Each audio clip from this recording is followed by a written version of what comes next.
Good evening, ladies and gentlemen, and welcome to the July 11, 2023 meeting of the Milton Select Board. Before we begin, please join us for the Pledge of Allegiance.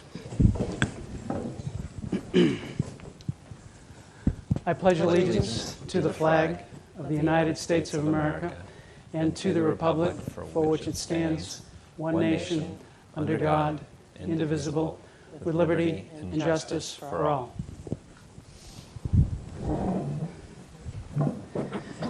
Thank you for that. Item 3, that was item 2. Item 3 is public comment. For public comment, we allow 15 minutes, and Mr. Milano will count the 15 minutes, and we allow 3 minutes per speaker, and I will let the speaker know when you have 30 seconds to go. And we'll try to alternate between speakers seeking public comment, both live and in the remote session online. So, and anyone coming up for public comment, please write down your name and address or state your name and address if you're online. So, anyone for public comment? Yes, sir. Good evening. Good evening.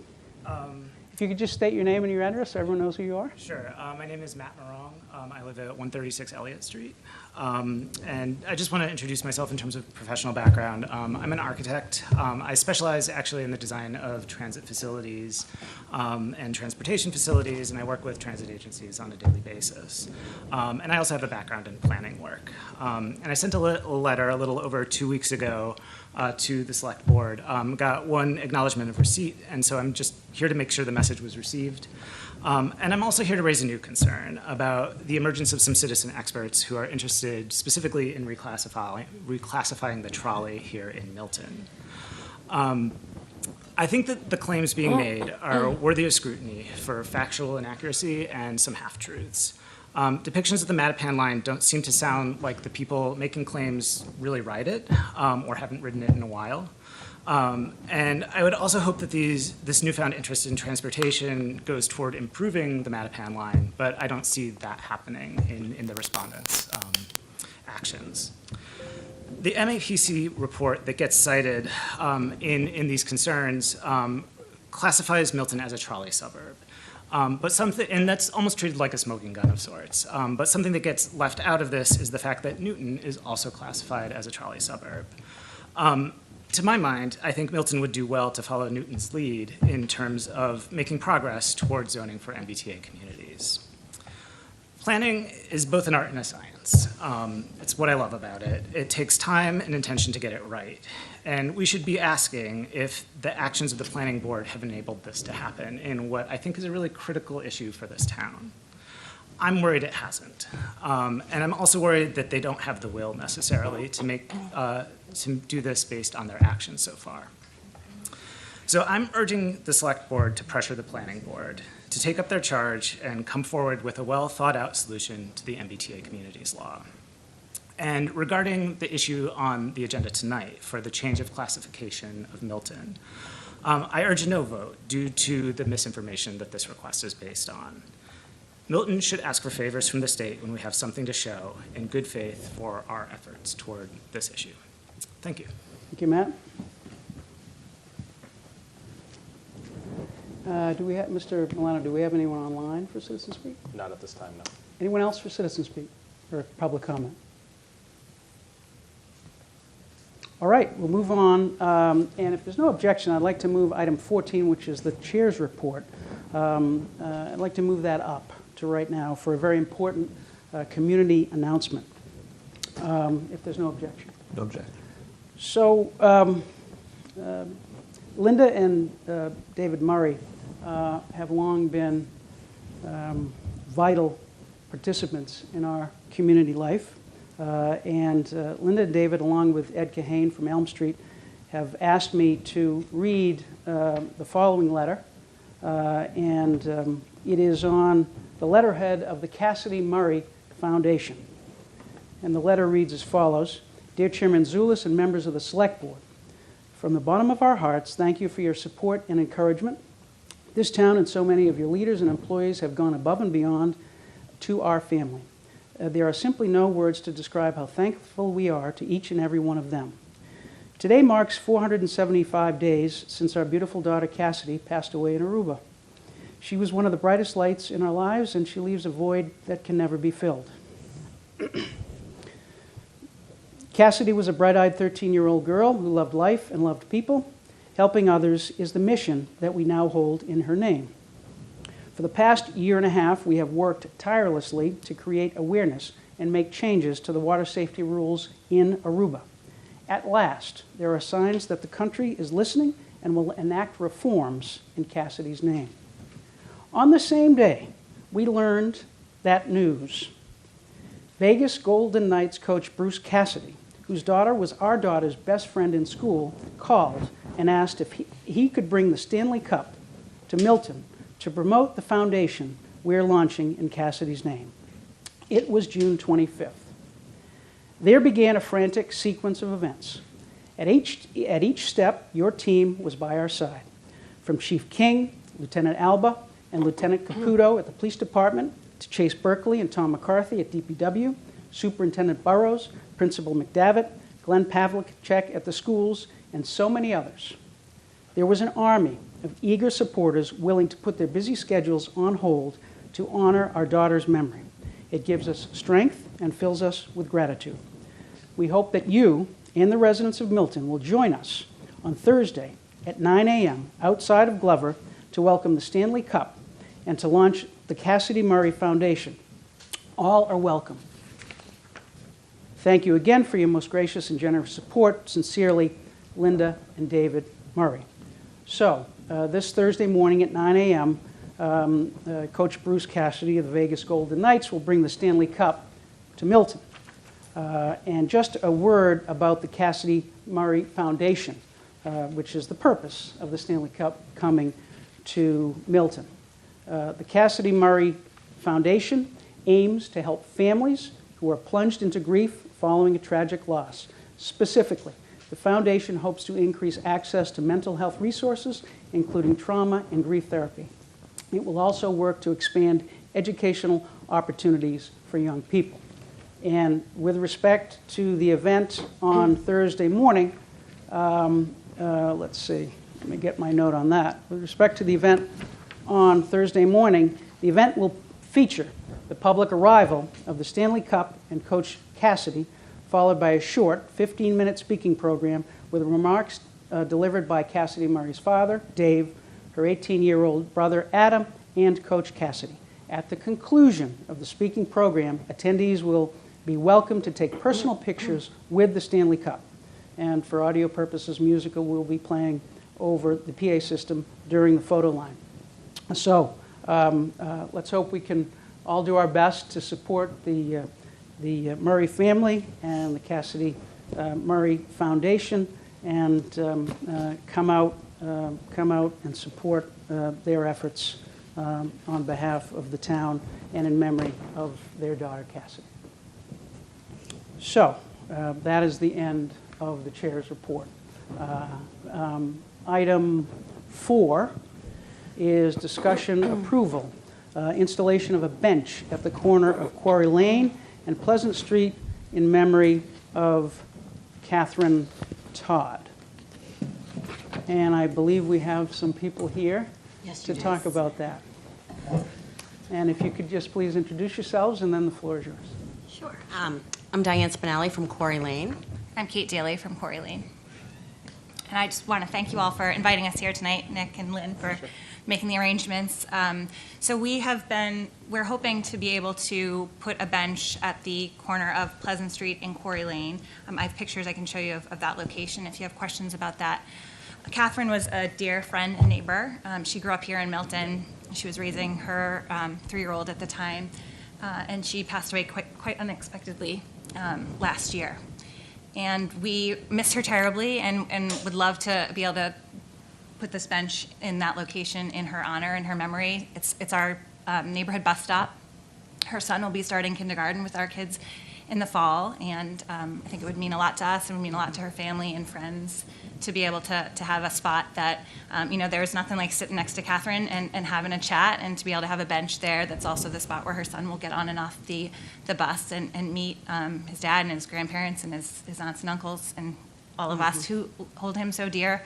It would mean a lot, I think, to all of us. and has full support of the neighborhood, both in Pleasant and Quarry Lane. And we have a plan for fundraising and providing the bench all, by friends and family. And we have received, letters and from the neighborhood that we've all received. So questions or comments from the members? Ms. Musto. Thank you. I just wanted to say I think it's a wonderful tribute to your friend, and I'm fully supportive of it. So thank you for coming forward. Thank you. Any other questions or comments from the members? I will reiterate the thank you from Ms. Musto. This is a second example in a row of the times that we as a community face sadness, and it happens. When it happens, we all come together, and it's many times it's those that are affected most by the sadness that lead us out of it. So thank you for doing this, and thank you for that. So I'll make a motion. yes, Ms. Musto. Okay, I'll make the motion to approve the installation of a bench at the corner of Quarry Lane and Pleasant Street in memory of Catherine Todd. I'll second. Motion's been made and seconded. Any further discussion? All those in favor? Aye. Unanimous. Thank you for coming. Thank you for your Thank you efforts. very and- much. Thank you Thank very you. much. And we'll Thank be, you. you can be in touch with the town administrator's office, and if there's anything you need going forward, just let us know, and we'll help to make that happen. Thank you. Thank you. Thank Thank you you for very your much. support. Item 5, discussion approval of the recommendations of the Airplane Noise Advisory Committee.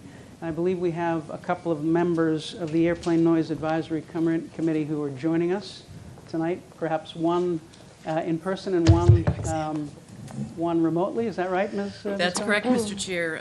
Chris Hart is joining us remotely. He's now a panelist, Mr. Chair. Oh, there he is. Oh. We can see you, Chris. Do you want to just make sure we can hear you? Yes, Mr. Chair. Hi, Okay. Member of Select Board, Chris Hart. Happy to join you. Sorry I can't be there in person. All right, so Ms. Conlon, we'll turn over the floor to you. Well, thank you, Mr. Chair, and good evening, members of the board, and Mr. Milano. I'm Katie Conlon. I'm currently serving as the chair of the Airplane Noise Advisory Committee along with Chris Hart, who's also our representative to the Massport Community Advisory Committee. Raj Pathak and Andy Schmidt make up the committee. We've had a couple of meetings recently where we've been working on some letters, two of which we wanted to present to you this evening, and a couple more that we are working on, and we'll plan to be back probably at your August 8th meeting, if that works for your agenda, on a couple of other items. So the two that are before you this evening, one relates to, and Mr. Hart can address this one more, he took the drafting on the letter regarding the MIT study, which was conducted a couple of years ago, and the recommendations for flyable alternatives for the runway 4R flight path. So I think the board's aware that was recommended by MIT to the FAA, but we have not yet had any action. It has not been implemented. So we thought it was time for the board to consider submitting a letter that would follow up with the FAA on the status of this and encourage them to implement or at least test those alternative flight paths. And I don't know, Chris may want to weigh in a little bit more on that letter, Chris. Mr. I Hart. think Ms. Conlon might have stolen most of my thunder. I will say that the letter does reiterate the content of letters in the past that the Select Board has sent to the FAA. And what it's really asking is, at heart, is that the FAA actually engage with Milton about dispersion.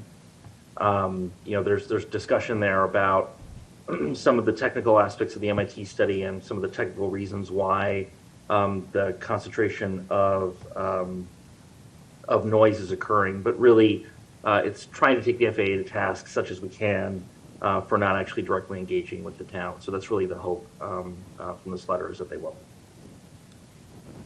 Question or comments from the members? Ms. Musto. Thank you. I have a couple of questions. One of the letters, I'm sorry, I don't have both in front of me, but one mentions the different paths, like it says the 27s. I can't remember if it's the regional letter or the other letter. That's probably the letter to the congressional delegation. Okay, so there's also the 33s, and they're not mentioned in that do go over Milton. So I don't know, sort of wondering if we should just add that in, because that is another flight path that does go over Milton. People do get some 33s as well. So that's Yeah, I one think thing I would mention. And the other thing is when you're talking about dispersion, we're talking regional, pre-RNAV. We're not talking about throughout the town, correct? Correct. Okay, just wanted to clarify that for people. So those are my 2 points, really, was just about the dispersion and the 33s, because I know that certain parts of town do get those as well. Yeah, so the reference to 4R, 4L, and 27 is really in the letter to the congressional delegation, but the board could certainly feel free to add 33 left if you'd like. That's at a higher altitude, so 4R, 4L, and 27 are the ones that we've focused on more, but you could certainly add that to the first paragraph, at 33L. And I just. Oh, Ms. one Musto, other- go ahead. Thank you. One other comment. I think the issue also is that although some of these flight paths are supposed to be higher, they're not. So, I think, because I was on this committee a long time ago when it first started, and so that was part of the issue, is that they would say that they're at a certain altitude and they're really not, when you would actually get the flight track. So I think it is another path over town. If we're going to say the path, then we probably should add it. That would be my take on that. These are drafts that we're presenting to you, so you can certainly feel free to add that in the congressional delegation letter. And if you want, I can turn to that next, unless there's anything else on the 4R letter. I think maybe we'll have a vote. Any further discussion on the 4R letter, the dispersion letter? So maybe we'll have a vote on that, and then we'll go to the congressional letter. So for the public, this is a letter to the FAA asking the FAA to reinitiate its review of dispersion resulting from the MIT report from Mr. Hansman of June 2021. So I'll entertain a motion to approve the letter, and we'll sign it and send it on to the FAA. I'll make that motion. Make a motion to approve the follow-up letter to the FAA regarding the MIT recommendations for runway 4R dispersion. I'll second. Motion's been made and seconded. Any further discussion? All those in favor? Aye. Unanimous. All right, item 5B is the letter we just alluded to, which is the letter to the town's congressional delegation regarding the FAA Reauthorization Act. And perhaps, Ms. Conlon, you could lead us on that one. Well, just as some background, every 5 years, the FAA Reauthorization Act comes up before Congress. So in 2018, there was a Reauthorization Act approved. 2023, they're in another phase of looking at this. Now, not a lot that communities in the town wanted in 2018 was ultimately in what was enacted by Congress. So some of these items that are specifically referenced have come up before, but it's worth pursuing them again. A few months ago, or probably sometime in April or May, a community group here in town, that Cindy Christensen is one of the members of it, and some of her colleagues had asked the board to support some legislation that Congressman Lynch had filed. Your board referred it to us. We've looked at it. We've cited 6 bills that Congressman Lynch is a sponsor of in the House. There are some companion bills in the Senate. So essentially, this letter is addressed to the 4 members of the congressional delegation that represents Milton, Senator Warren, Senator Markey, Representative Lynch, and Representative Presley. And in a nutshell, it thanks them for their past efforts, acknowledges what the issues are in the town, and writes in support of these 6 bills. I don't know if you want me to go through all of them, but in a nutshell, what they are is one of them is a measure that would create a community advisory committee and appoint, there's, I think, 20 members of it. There's a different version of it in the Senate, which is one of the reasons that if there is a conversation with Senator Markey's office, it would be helpful to advocate that the bills mirror each other and not that the Senate bill be more like the House bill. One of these bills that Congressman Lynch has filed seeks a consensus report. So rather than starting a brand new health study, which a lot of people call for, there's already a lot of existing health studies on the issue of airplane noise and airplane pollution and what the health effects are.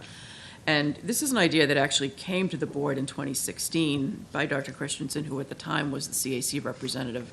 The select board at that time thought it was a good idea, supported it to the congressional delegation. And the idea would be that you'd ask the National Academy of Medicine and Sciences to assemble a panel of experts and, rather than starting a whole new health study, which would take a long period of time, synthesize and compile all of the data that already exists and really use all of the existing studies that are in effect. I would describe another one of them as a similar approach on the issue of measuring metrics and thresholds. A couple of these are probably less critical to the issue of noise. For instance, there's one that relates to aircraft ownership transparency, meaning any foreign owner of an aircraft should be disclosed to the FAA. So there are a variety of bills. There's no reason not to support them. We think they all achieve good things. They are not going to help solve the noise problem over the town immediately, but they're all good things for the town to advocate for to our congressional delegation. And so we've written the letter to encourage the two U.S. senators to, this letter says file companion legislation in the Senate. There is no legislation pending, so in asking for a meeting between, we suggested the chair of the board and the town administrator to meet with a member of the, either one of the representatives or the senators and or a member of their staff. And sometimes in particular, Representative Lynch and Representative Presley, when they're back in the districts in the summertime, I know that had been a good time in the past for them to meet with the town administrator, member of the board, to talk about issues generally. So we recommend that there be some outreach to those offices to advocate the town's position with respect to the Reauthorization Act and see if we can get some one-on-one meetings, even if it's with a staffer, hopefully a senior staffer who's familiar with the issues and might even be able to help synthesize these differences in the Senate and House bills. So that's what this second letter is, essentially supporting measures that are in place and asking for some additional outreach. Questions or comments from the members? Mr. Zoll. Thank you, Mr. Chair. Just quick thanks to you, Ms. Conlon, and Mr. Hart for your work on this. I know this is obviously a very pressing matter. There was a very important, I think, article in the New York Times last month about how noise pollution can take years off of the human life. And I think that, from an equity perspective, from a health perspective, these are important issues to continue to raise with our congressional delegation. So I'm just grateful that you are working so hard on this, and I'm in favor of both. Obviously, I already voted on the one, but this letter as well. Ms. Musto. Thank you. Again, thank you for working on these letters as well. And if possible, if we can add in that 33 on that letter, that would be a good thing to add in, because we're trying to show there are also multiple routes in the town. Sure. So I think it would be important to add that. I'm happy to add it and send you a new version. I think the board's going to change the signature blocks anyway. I understand, you're now having the chair sign on behalf of the board, so we'll need to make that change as well. But we can certainly add 33L in that paragraph. Yeah, I think Ms. Musto, where it says in flights departing runway 27, we would add, is it arriving on 33? It's departing. So to say departing runway 27 and we'd add and runway 33L at Logan. Okay. All right. Any further comments or questions? All right. So with that amendment, if someone wants to make a motion. I'm sure. I'll move to approve the letter to the town's congressional delegation regarding the FAA Reauthorization Act. I'll second. Motion's been made and seconded. Any further discussion? All those in favor? Aye. That's right. Ms. Conlon, there's nothing further on the agenda, but it is discussion approval recommendations of the Airplane Noise Advisory Committee. Perhaps you can give us the coming attractions that you alluded to. Well, I just briefly, our committee's met twice within the last 2 weeks, and we're looking at meeting again in late July. A deadline was just extended. The FAA is, for the first time in 40 years, believe it or not, is reviewing its noise metric and its noise policy.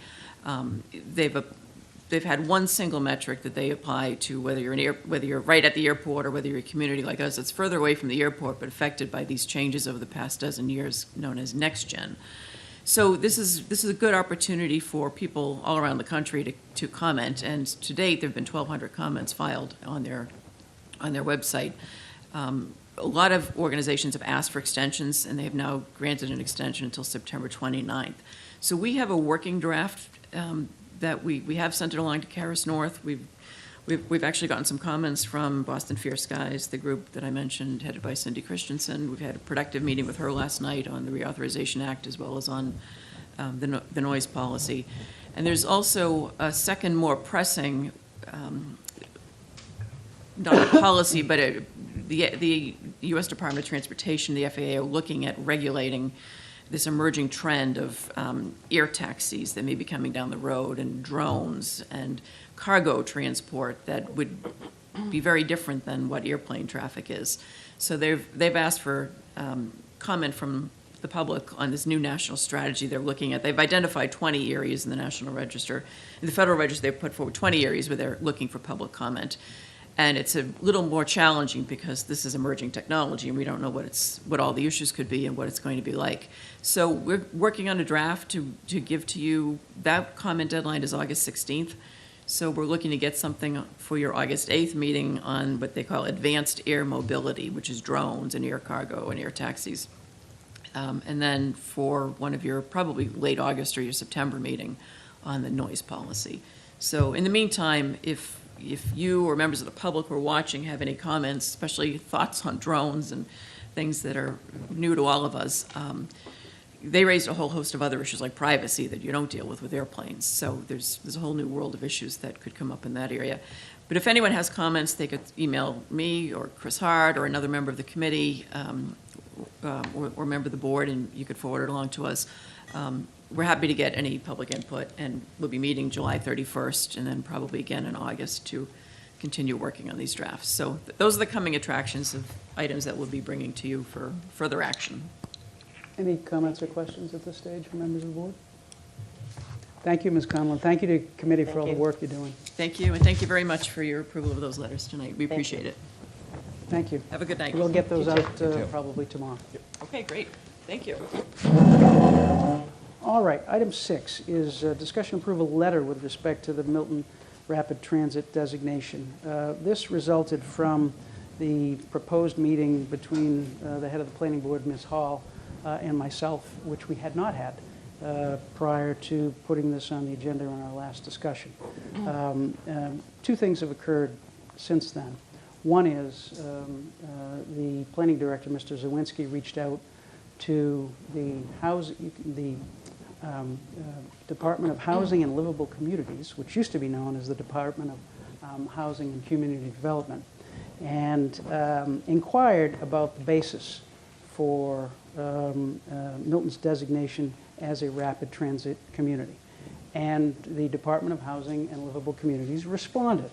And the response essentially was that they take the designation from the MBTA and the MBTA's designation. So when Ms. Hall and I met on Monday with Mr. Zawinski and Mr. Milano, we agreed that it made sense to initially have Mr. Milano and Mr. Zawinski reach out in the same fashion to the MBTA and about the MBTA's decision and the basis for and inquire about the MBTA's basis for that designation.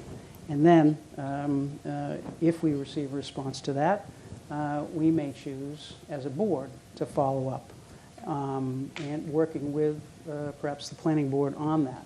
And so that was what Ms. Hall and I agreed on Monday was the best course. Ms. Hall reiterated that the planning board is focused on compliance with the MBTA Communities Act, and that is their focus, and that the planning board seeks to work in consensus with this board and with the certainly the town administrator and the town planner. So we're hoping to speak with one voice on this, and that's what we agreed to do at this point. So questions or comments on that? Mr. Zoll. So as I said at the last time we discussed this, I'm open to understanding the classifications. I think it's always good to understand why things are classified the way that they are. So I'm not opposed to that. I just, again, want to reiterate the importance of continuing to comply with state law to make sure that we don't drop the ball on the planning. I know Mr. Zawinski is working very hard on, on a plan with the planning board to adhere to the MBTA Communities Law as written. And so I just want to reiterate that we must be prepared to submit in December our plan as a MBTA community, our zoning plan. That's all I wanted to say And about that. to that end, I will add that on July 17th, there is a Zoom forum. I'm not sure of the time. I think it's in the evening, but we'll have to get that. But there is a Zoom forum that I think Mr. Zawinski is leading regarding the districts that have been mapped out by the MAPC and the Planning Board's consultant, and the districts and the density. So certainly something in a forum that will be useful for all of us to the extent we can participate, and certainly for anyone in the community who has an interest in this. But that forum should give the residents some substance to think about and talk about. So, other comments or questions? Ms. Musto. Thank you. Just a couple of comments and questions. The first question I have is, what is the timetable that you and Mr. Milano are talking with somebody from the T, and who are you talking with at the T? So it's not me. It's Okay. what Ms. Hall and I agreed was that Mr. Zawinski and Mr. Okay. Milano would do the reach out. And in terms of timing, what we agreed was that we would want to get a response, if there was going to be a response, by the next meeting of this board, so this board could decide how to proceed if there was a response. So that was the idea that Ms. Hall and I had. So that would be the July 25th, just to... Correct. Is that 2 weeks from today? That's- Yes. I just pulled up my calendar. Yes. There you go. But perhaps Mr. Milano can talk about the touch points at the MBTA. Sure. Part of it is figuring out the right folks to talk to, so we've already started reaching out. Tim reached out and has already gotten some information back, and I reached out to the contact that I would typically start with at the T. So that is underway. Where it goes, to be determined, but we're working on that now with that 25th timeline in mind. Okay, and then the other thing I guess I would like to say is that I don't think there's ever been a feeling that we weren't going to comply. It's more to be treated equitably and fair based on classification. And so I don't think there's any harm in looking at the classifications and seeing if this can be looked at. As long as, we have the opportunity to do that, we should. I think we have consensus on that. I think there's a Yeah. consensus on the planning board, and I think there's a consensus on this board, and so I think we're speaking with one voice on that. We'll see what response we get. Any other comments or questions? Mr. Moore? Just to kind of tie up the date. So the next community information session for MBTA communities is Monday, July 17th at 7 p.m. That will be held on Zoom. Tim and the planning department will also be at the farmers market this Thursday from 1 p.m. to 6 p.m. And they have also posted an additional questions to the survey that they had administered earlier this year. So that survey is up, available through their website and through the town's Facebook page if you want to fill that out or speak to Tim and the team sometime this week, or join us next week for the informational session on Monday night. Any other comments or questions on item 6? Just a quick Mr. question for Nick. So the Youth Task Force is going to be meeting at the same time. Is that session going to be recorded? Will we be able to watch it back? Yes, they've been recording them and then been posting them over on the Milton TV page. Great, thank you. Any other comments or questions? I like that timeline. Okay. All right, that's item 6. Item 7 is a discussion update, letter to the Department of Transportation regarding the intersection improvement project at Randolph Ave and Chickatawbit Road. We discussed this at our last regular meeting, and in order to move it forward, Ms. Musto and Mr. Milano worked on a letter, and then we met last Thursday, was it? Thursday, and discussed the letter, made a couple of changes, made a few changes, and then voted it and sent it on. And so the letter is, I don't know if the letter is up on the website or? It's up on the site. We put it out through the email news announcement as well, and we did confirm receipt by the MBTA, or Mass DOT, that they've received it and would share it with all relevant parties. Comments or questions on the letter? Ms. Musto? I just wanted to thank everybody for meeting and getting that out in an expeditious manner. And the other thing I would say is I received a letter from a resident talking about some of the surrounding communities and would it be worthwhile sort of engaging them in that whole, letting them know what we did. For instance, Randolph, which is right down the street, letting them know what our position was and so forth. I don't know, Mr. Milano, if that's something we should be doing, or, because, I mean, that cuts through that town too, so. I have not spoken with folks in Randolph. I'm happy to just give them a heads up as to what this board has done and the actions that were taken on that. It certainly would have a knock-on effect, I think, in Randolph, for sure. Yeah, I think that's important, just to let them know what we were proposing and everything and how the discussion went here. So maybe a copy of that letter for them to see would be a good thing. Thank you. It's a good idea. Any other comments or questions? I think that's a good idea. All right. Item 8, discussion approval year-end transfers for fiscal 2023 and authorize the chair to approve appropriations transfers, which we may not need, but I think we have our town accountant, not town accountant. What is your title, Amy? You are Director of Finance? Director, well, what is it? Finance Director. Finance Director. Finance Director and Mr. Milano. Ms. Dexter, do you want to come up and tell us what we need to do? So this evening, Mr. Milano, sorry. I would ask for actually 2 votes. I think the board can approve the appropriations transfers we have prepared and presented this evening. And then secondly, also, authorize the chair to approve anything else that comes up that may before our deadline. So the fiscal year ends on June 30th. We have until July 15th to complete any transfers that are necessary to clean up our books at the end of the year. So there may be some that come up.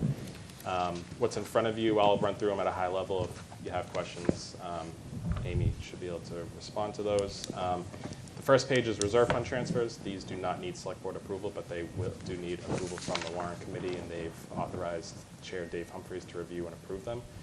We are meeting with Mr. Humphreys on Thursday afternoon. What you see in front of you is 4 reserve fund transfers. Some money for a vacation payout for the Consolidated Facilities Department that was not budgeted.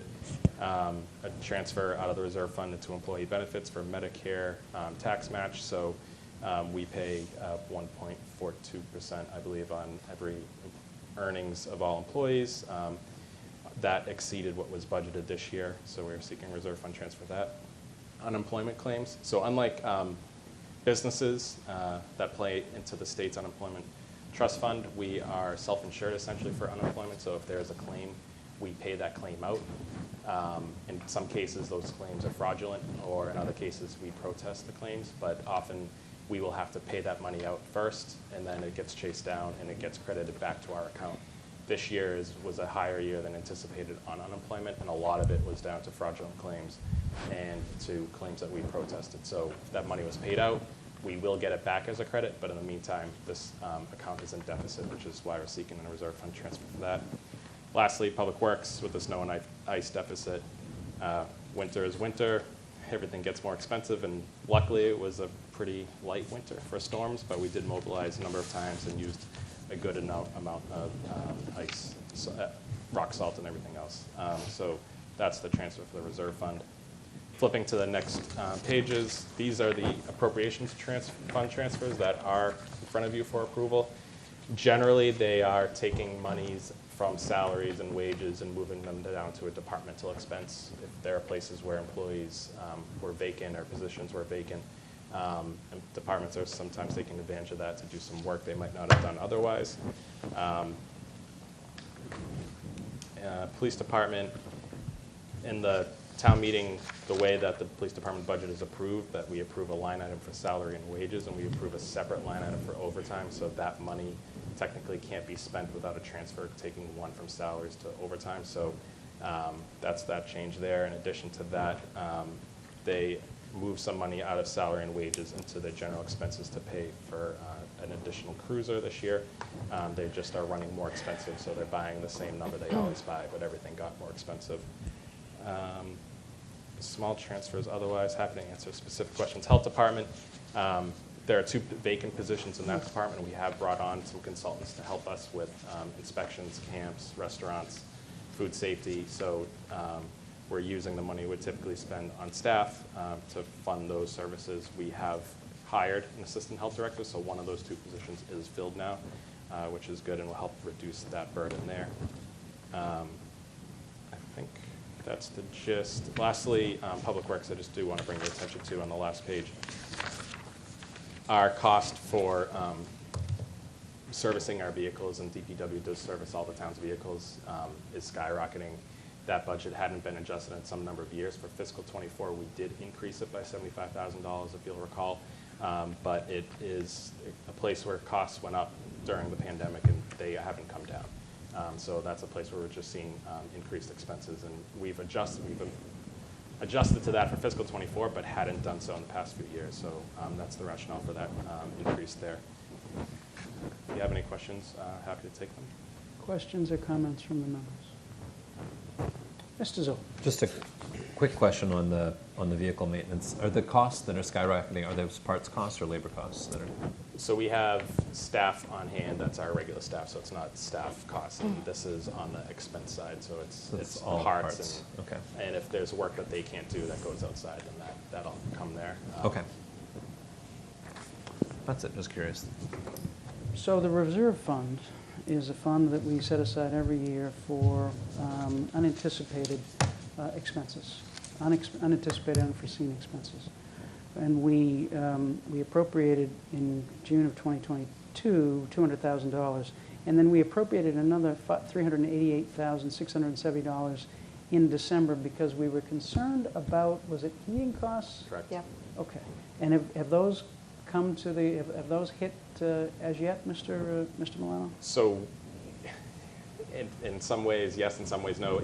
Our costs for natural gas were higher than they were last year.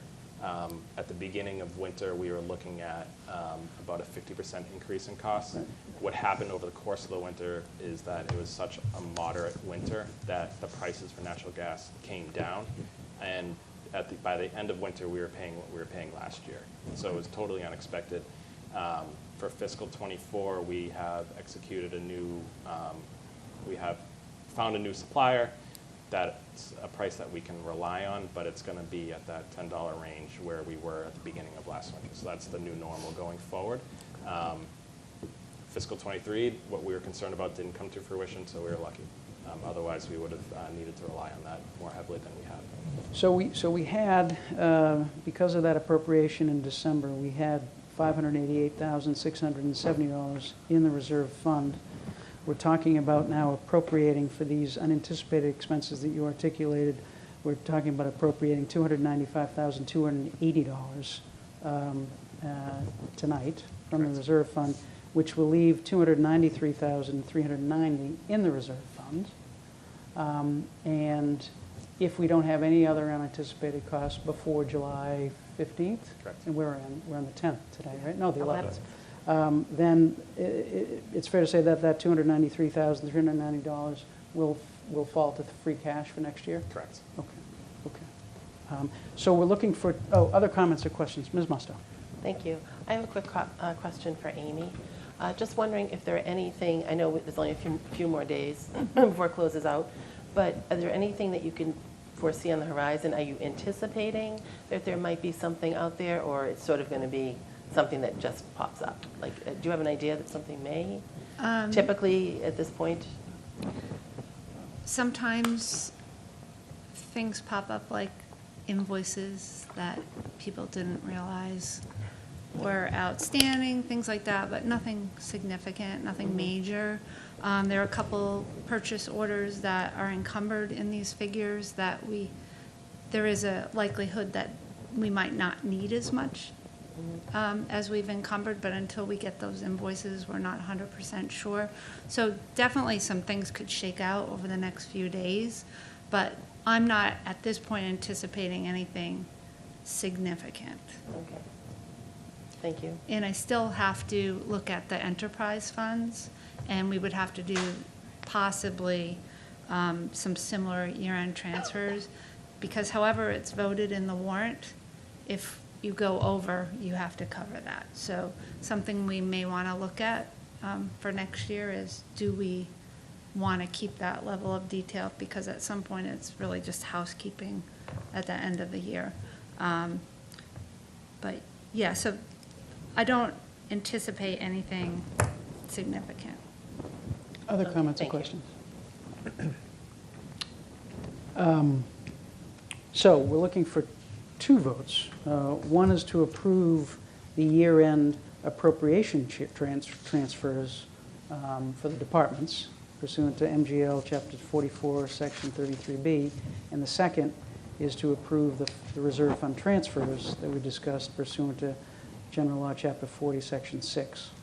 So those are the two votes. And then if we want to authorize the chair to approve any transfers that come up in the next 4 days, if necessary, we can do that as well. So I guess we're looking for possibly three, definitely Just- two. Oh, go yeah. ahead, Mr. You just don't have, this board does not need to vote on the reserve fund transfers, so. that's Oh, one so we clear don't vote need to for do you. that? Oh, Just the okay. year-end transfers between the departments, the appropriations transfers between the departments. Okay, so the authorization just needs to be on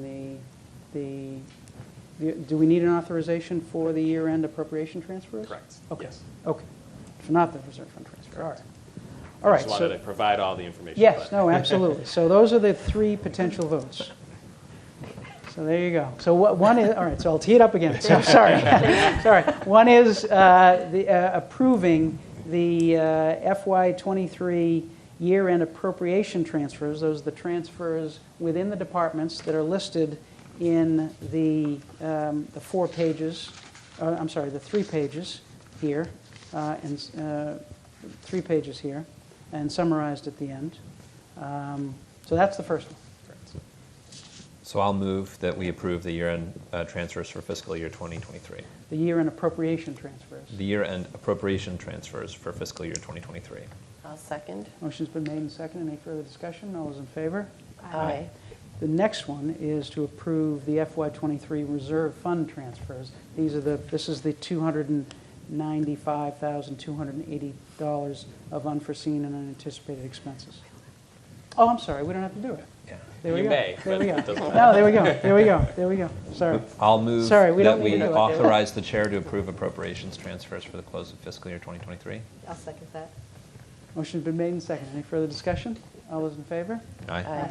All right, now I've got Can we it. do that? Yes. Appreciate it. Amy, anything else? Nothing at All this right. time. Thank you. Thank you for coming. Thank you. Thank you. Item 9, discussion approval committee appointments and reappointments, the sign review committee.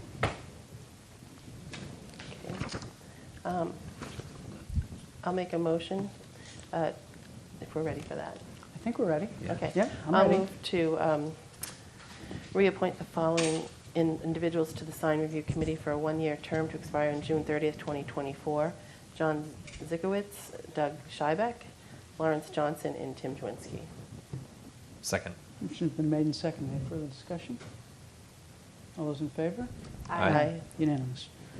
Item 9B, Shade Tree Committee appointments. I'll move to appoint the following individuals to the Shade Tree Advisory Committee for a 1-year term to expire on June 30th, 2024. William Madden and Marita Manning Cronin. Second. Motion been made and seconded. Any further discussion? All those in favor? Aye. Aye. Unanimous. Item 9C, Local Historic District Study Committee. I'll make a motion to reappoint the following individuals to the Local Historic District Study Committee for a 1-year term to expire on June 30th, 2024. Andrew Hoffman and Ryan McLean. Second. Motion's been made and seconded. Any further discussion? All those in favor? Aye. Unanimous.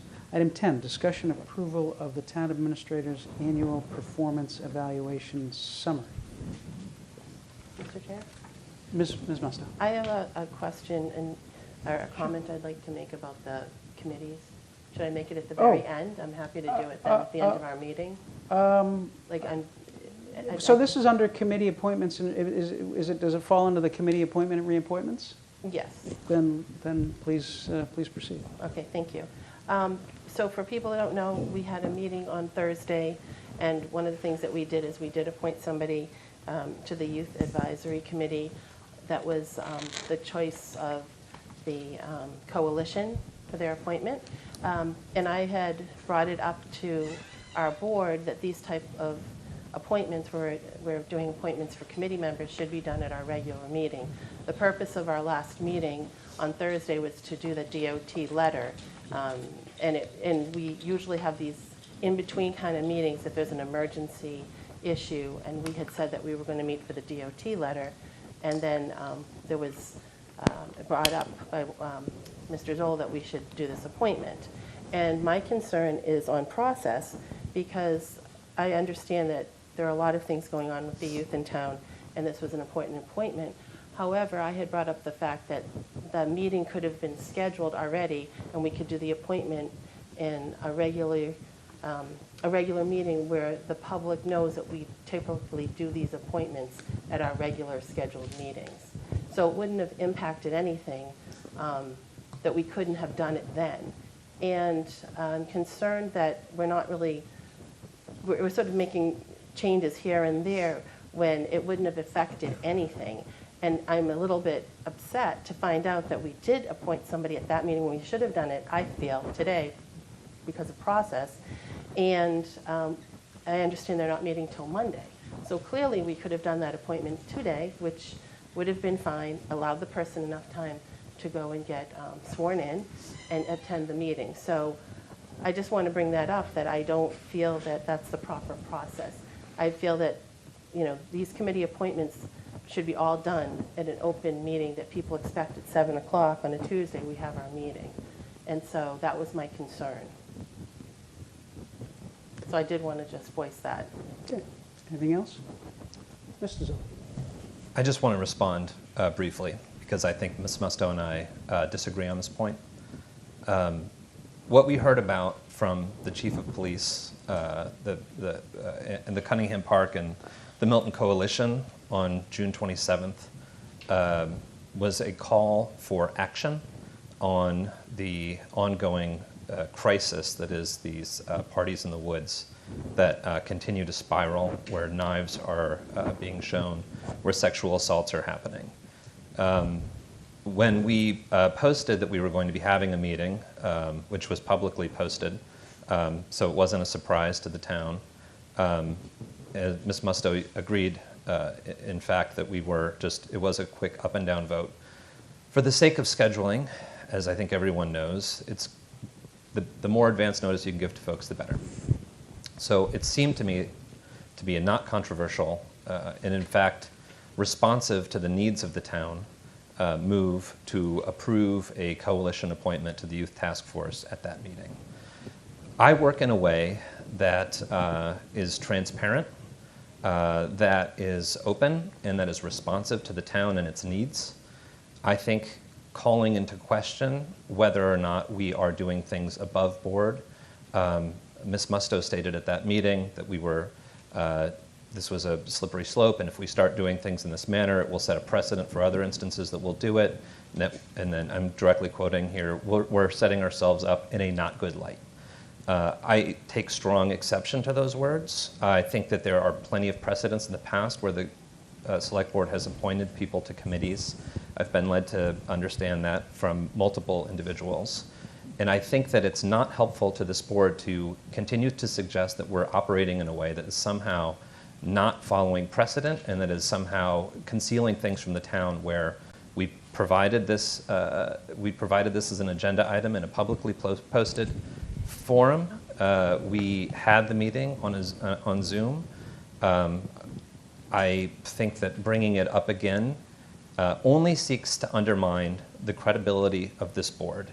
And we have seen with horrendous results nationally what happens when members of publicly elected bodies raise unfounded questions about the legitimacy of their work. I take very seriously the position to which I'm elected and the work of the Select Board, and I think that constantly calling it into question or questioning the motives or the methodologies only undermines that work. When we have real things that we want to accomplish here, when we have real problems like what's happening in the woods, the residents want us to be responsive. They want us to take action. They do not want us to argue about process and procedure. So this is the only statement that I'm going to make about this. But in the future, if there are opportunities that we have in following open meeting laws to respond to the needs of the community, I will respond to the needs of the community. Okay. Oh, Ms. Musto. Thank you. I do feel that I need to respond to a few things that were said. As I said before, I also take it seriously what's going on in the woods. Okay, so I don't appreciate any kind of innuendo that I don't. However, that being said, an appointment done that day or done today would have had the same result. And at 3 o'clock on a Thursday, I think a lot of people are probably at work. Most people expect most of our business to be done at our meeting set time. There's, I do want to, you did bring up something about, that was said about sexual assault, so I do want to follow up on that. Do we have any information from the police chief on that in terms of numbers or anything like that? Nick, do you know if we have anything? Ms. on that? Musto, I think we're getting a little bit of feel Okay. to the, from Okay, the but agenda item. all right, And but we I can do put it wanna go on back- for another discussion Okay, for that. I just wanna don't want to just- go too far afield from the agenda item. that's Okay, all. I do have to respond, though. Yeah, no, absolutely.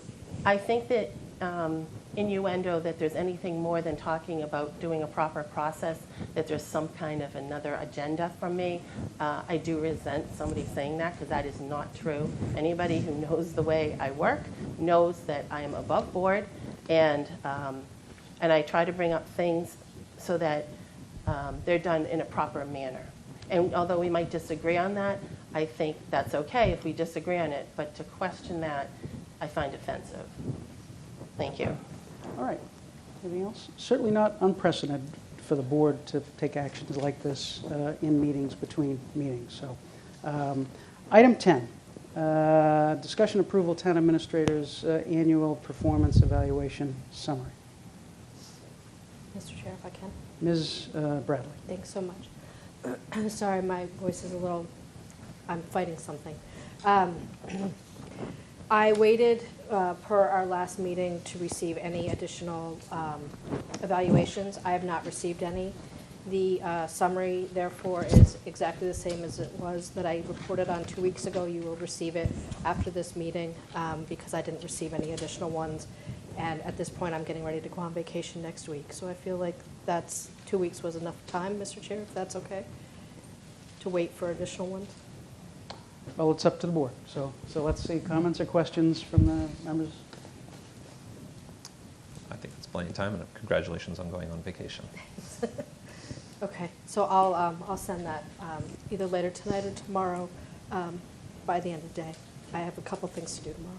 So it's the same summary that 100% the we same. have reviewed before? Yes. So do we want to take action on that, or do we want to? Can we move to approve the town administrator's annual performance evaluation summary if it's the same as we've already 100%. seen? Yep. You can Did make we that- have it in our packet? Not for Would this have one, we been had it at our last. prior Okay. board. So it hasn't changed since that? Hasn't No. changed, Okay. hasn't changed. Nothing's changed. So is that a motion? I guess it was a question, but sure, I'll make it a motion. ahead, I'll Nick. move to approve the town administrator's annual performance evaluation summary. I'll second that. Motion's been made and seconded. Any further discussion? All those in favor? Aye. All right, unanimous. Item 11 is discussion approval of one-day liquor licenses. And the first is item A, the Eustis Estate Historic New England. And we have some information on this. Perhaps Mr. Milano would like to tee this up for us. Sure. So we have a one-day liquor license from the Eustis Estates, Historic New England, for an event on August 19th from 11:30 to 6 p.m. for the David Chestnut Jazz Festival.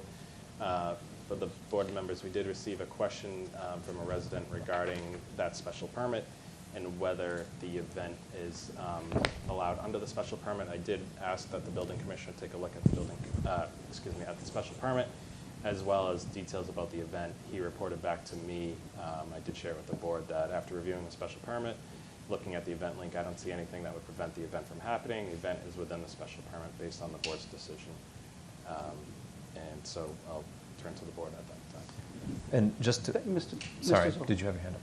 Nope. Just to clarify, so this is a wine and beer, or wine and malt beverages permit only, so it's not all alcohol? Correct.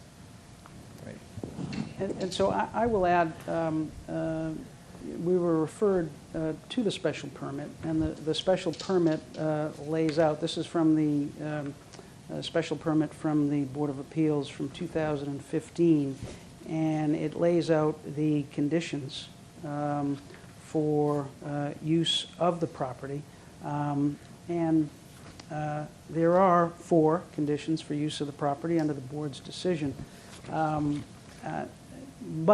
well, not but, one of them is that the non-museum related use of the premises for activities such as social events and non-applicant related meetings at which sound is amplified, which is presumably the case because this is a jazz festival, shall be limited to not more than 12 per year, not more than 2 per month, and no event shall noise emanating from any special event, this is the definition, be unreasonable. The next one, this is 1F, non-museum related use of the premises for activities such as social events and non-applicant related meetings shall be limited to members of the applicant who enjoy access to such events through a particular form of membership sponsored by the applicant. And then the next, item 1G is on the condition the applicant is provided with contact person, the applicant should provide not less than 14 days written notice of all special events to that person who shall serve as a representative of the neighbors if someone has been appointed as a representative to neighbors. So the reason I read those is that I do see where the building commissioner today did say that he finds that it is within the special permit. It's not up to us to enforce the special permit, but certainly if we think it's in violation of the special permit, we can deny an alcohol license. I do have one question about section 1F because it shows that there are going to be 300 participants. And item 1F is that non-museum related use of the premises for activities such as social events and non-applicant related meetings shall be limited to members of the applicant who enjoy access to such events through a particular form of membership sponsored by the applicant. Not sure exactly what that means. It seems to suggest that it should be limited to the membership, and I'm not sure if 300 people is the membership. So I have a question. So given that I have a question, I'm wondering if it would compromise this event that is not scheduled until August 19th, if we were to reschedule this for the 25th, is it? The 25th, our next meeting? And maybe ask the building commissioner about that, because I do have a question about that. So, Ms. Bradley. Thank you, Mr. Chair. On that same lines, I would wonder then, they have weddings up there, and I know that, I don't know how many people come to some of these weddings, but I would assume at least more than 100, and I don't know that all of those are members of this as well. So I wonder if that's just, if maybe we're interpreting this in a way that... Could be. Yeah. Could be. Okay. And again, we don't have enforcement. It's not our enforcement Right. of it. We only have the liquor license application. But I do have that question, and if it wouldn't compromise the event at all, I'm just wondering if we could get some follow-up. And I appreciate the building commissioner jumped right on it today and reviewed it, but I just wondered if we could get that follow-up. That would make me a little more comfortable if the members, Ms. Musto. Yeah, I agree with that. And I do recall when this went in, part of it, I believe they had said they might have like up to 8 events that people could have weddings and things like that, something like that. I remember some talk about that at one point. But I think, could we also find out with the 300 people, is that open to people that are just members or other members on that? I mean, maybe we need to ask Historic New England on that event. On the event link, non-members had a higher ticket price, but you could purchase as a non-member. Okay, so we really should look at that then for the next meeting. So it doesn't compromise the event, because it may be fine, but if we could put it on for the 25th and either get Mr. Atchu, the building commissioner, to respond, or if he can be available, because there may be questions that the members have. Certainly. Perhaps we could do that. Is that all right? All right. So we will defer that one.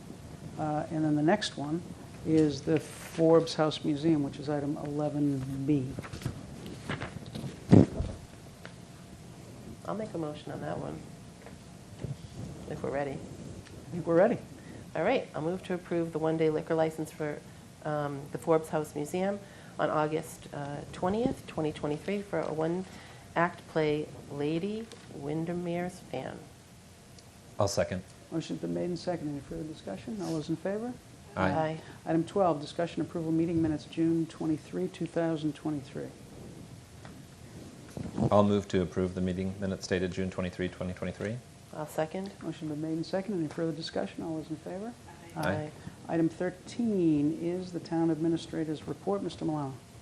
Sure, thanks. We talked about the MBTA Communities events that are upcoming, so just repeat it again. Monday, July 17th on Zoom at 7 p.m. for an info session. Thursday, July 13th at 1 to 6, they'll be at the farmer's market with a table to answer questions, provide information, and we do have a survey out with additional questions from the prior survey earlier this year.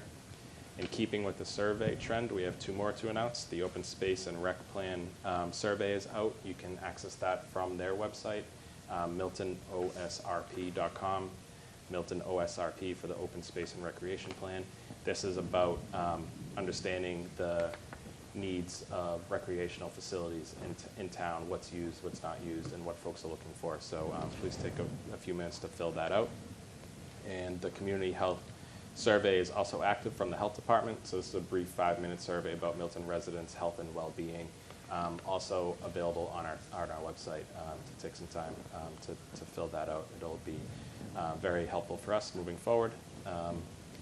One other announcement, that 2 officers graduated from the academy on Friday in Plymouth, Molly Dillon and Aiden Johnson, who both were previously cadets, completed the academy on Friday.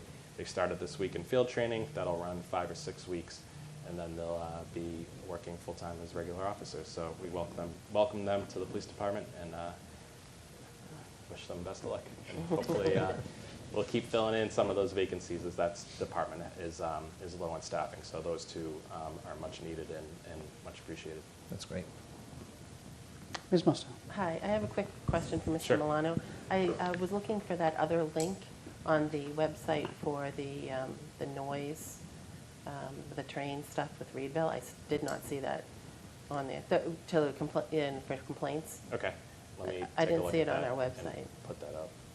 I just want to make sure that that's out there with some explanation of what it is and why people should fill it out. Okay. No, I apologize for that. We will get that out there if it's not up there in the right spot. Thank you. All right. Item 14 is the chair's report, which we already did. Item 15 is public comment response. Any public comment response? None seen. Future meeting dates, Tuesday, July 25th, Tuesday, August 8th, and Tuesday, August 22nd. Any issues, comments, questions about those dates? Seeing none. Mr. Milano, we have executive sessions for items 17, 18, and 19. Are those all ripe, or could they be deferred, or are they all? No, we have something on each. Okay. And items 20 and 21 and 20 and 21 would be back in public session. Are those similarly ripe, or may they be ripe? Maybe 21, likely not, but potential. Potentially. All right. So we will come back into public session then for those items. Just didn't want to come gonna back, ripen make while people we're in come. public I didn't want to make people come back if we didn't have to. So I will move to enter into executive session to discuss strategy with respect to collective bargaining with A, the Milton Clerical Unit of the Southeastern Public Employee Association, B, Milton Professional Management Association, C, Milton Firefighters Local 1116. Based on my belief that a discussion of these matters in open session may have a detrimental effect on the negotiating position of the Select Board will return to open session. That's a motion. I'll second. Motion's been made and seconded. This is a roll call vote. Mr. Zoll. Yes. Ms. Bradley. Yes. Mr. Zulish, yes. Ms. Musto. Yes. Item 18, I move to enter into executive session to discuss the purchase, exchange, lease, or value of real property, Blue Hill Ave, B75, and 676 Brush Hill Ave, B74, based on my belief that discussion of this matter in open session may have a detrimental effect on the negotiating position of the Select Board. The Select Board will return to open session. Second. Motion been made and seconded. This is a roll call vote. Ms. Musto. Yes. Mr. Zulish, yes. Ms. Bradley? Yes. Mr. Zoll? Yes. Item 19, I move to enter into executive session to discuss the purchase, exchange, lease, or value of real estate, Town Landing, Wharf Street, based on my belief that discussion of this matter in open session may have a detrimental effect on the negotiating position of the Select Board. The Select Board will return to open session. I'll second. Motion been made and seconded. All those in favor, it's a roll call vote. Ms. Musto? Yes. Mr. Zulish, yes. Ms. Bradley? Yes. Mr. Zoll? Yes.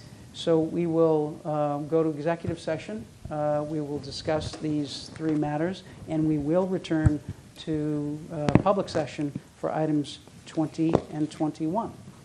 So, thank you.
Welcome back to the Select Board meeting of July 11, 2023, returning from executive session.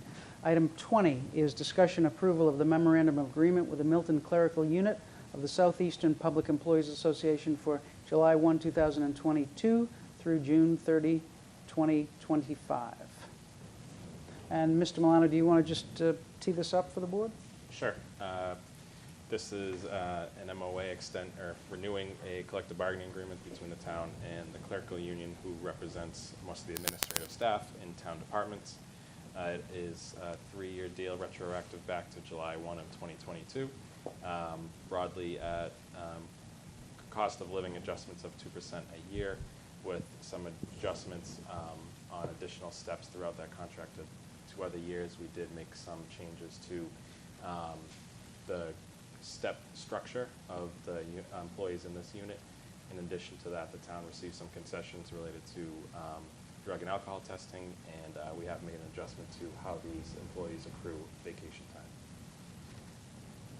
Questions, comments from the members, or motions? I'll make a motion. I'll make a motion that we move to approve the memorandum of agreement with the Milton Clerical Unit of the Southeastern Public Employees Association for July 1, 2022 to June 30th, 2025. Second? Motion's been made and seconded. Any further discussion? All those in favor? Aye. Aye. Unanimous. Without objection, we'll defer on item 21, which is the lease agreement for the Town Landing Wharf Street. And item 22 is? I will move to adjourn. I'll second. Motion's been made and seconded. Any further discussion? All those in favor? Aye. Aye. We are adjourned. Thank you all. We will return on Tuesday, July 25th at 7 p.m. and enjoy your summer until then. We'll see you then. Thank you. Bye-bye.